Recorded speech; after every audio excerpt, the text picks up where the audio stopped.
Olá, eu sou a Mariana Schlickman e este é um vídeo do Mundo Multipolar. Nessa semana vamos falar sobre o que está acontecendo na China, afinal.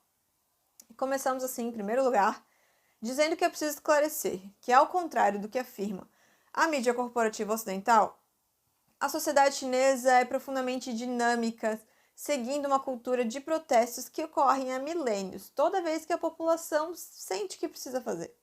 E essa tradição começou com os camponeses e também se introduziu no movimento sindical, o que torna a China o país em que mais se faz greves ao ano no mundo, como nos lembra Elias Jabbour. Afinal, para o Partido Comunista da China se manter no poder por décadas e, ao mesmo tempo, elevar as taxas de crescimento e de qualidade de vida de um país tão populoso, com cerca de 1,4 bilhão de pessoas, é porque ele de algum modo é capaz de ouvir e atender aos reclamos do povo, né? Segundo o jornal Brasil de Fato, grandes cidades como Pequim, Xangai e Nanjing registraram protestos neste fim de semana por causa das medidas do país contra a pandemia de Covid-19. As autoridades chinesas usam testes em massa e isolamentos para tentar frear a contaminação. Os atos se intensificaram na última quinta-feira, dia 24, após o incêndio matar 10 pessoas na cidade de Urumqi, que é a capital da região do Xinjiang. E logo, a mídia corporativa aproveitou essa oportunidade para ecoar todos os protestos possíveis e imagináveis. O jornal South China Morning Post publicou um vídeo nas redes sociais que aparenta mostrar os habitantes da capital de Pequim marchando e exigindo o fim do lockdown com palavras de ordem. Só que os maiores protestos, todavia, seriam, na realidade, em Xangai. E a publicação também afirma que há protestos em universidades chinesas e que os estudantes da Universidade de Pequim gritavam: "Nós queremos liberdade, não lockdowns". A BBC argumenta que os protestos são, na verdade, mais contra o governo repressivo comunista malvadão de Xi Jinping do que contra as medidas sanitárias. O que se espera é o seguinte: a romantização dos que protestam e a sua bravura em enfrentar o monstro do Estado chinês. A CNN vai na mesma linha, só que com mais drama ainda. De fato, é verdade que a política de Covid-0 salvou milhões de vidas e pouco mais de 5 mil pessoas faleceram da doença desde o aparecimento da pandemia, o que é pouco em proporções, e as políticas governamentais são apoiadas pela população. Mas depois de um tempo é visível um cansaço de tais políticas, que são agravadas pelo fato da variante Omicron ser menos letal, porém mais contagiosa. Até aí, ok, né? O governo teme que o impacto no sistema de saúde, em especial em pessoas acima de 60 anos, que tem um percentual de 86% de vacinação. Porém, ao contrário dos ocidentais, os chineses não estão dispostos a sacrificar os restantes pelo bem da economia. O governo de Xi Jinping tem a tarefa de buscar um ponto de encontro entre essas duas situações, o que parece ter sido iniciado com medidas de atualização da política. Entretanto, não podemos deixar de levar em consideração outros aspectos que este conflito apresenta.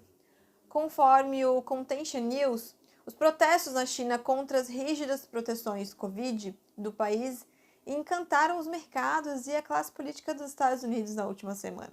Todo mundo queria ver tiro e porrada e bomba mesmo. E mais amplamente, as páginas editoriais e as mídias sociais especularam que as manifestações excepcionais centradas nos campi universitários, muitas usando folhas de papel em branco como sinal de protesto, em breve ameaçarão o Partido Comunista ou pelo menos o mandato do presidente Xi Jinping.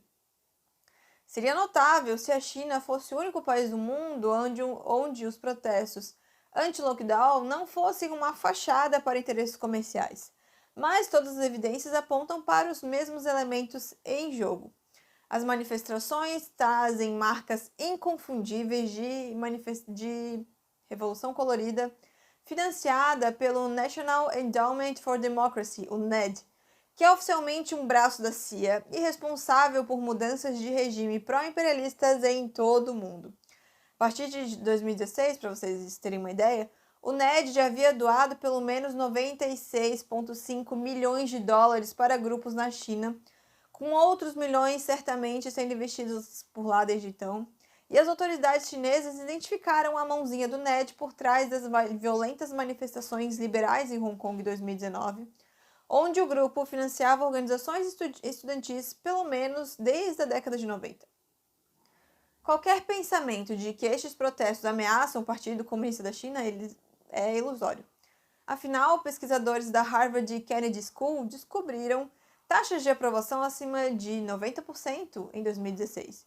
E os pesquisadores da Universidade da Califórnia, em San Diego, descobriram que os cidadãos chineses eles avaliaram a política de Covid-0 dando uma pontuação de 8,9 a 10.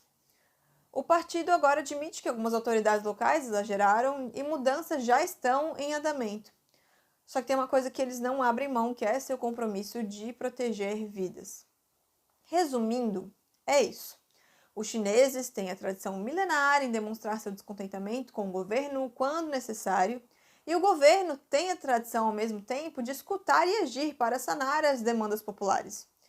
O imperialismo, com o financiamento da CIA, vulgo NED, está colocando fogo no parquinho com a ajuda da mídia corporativa ocidental, e é isso. Fim da história.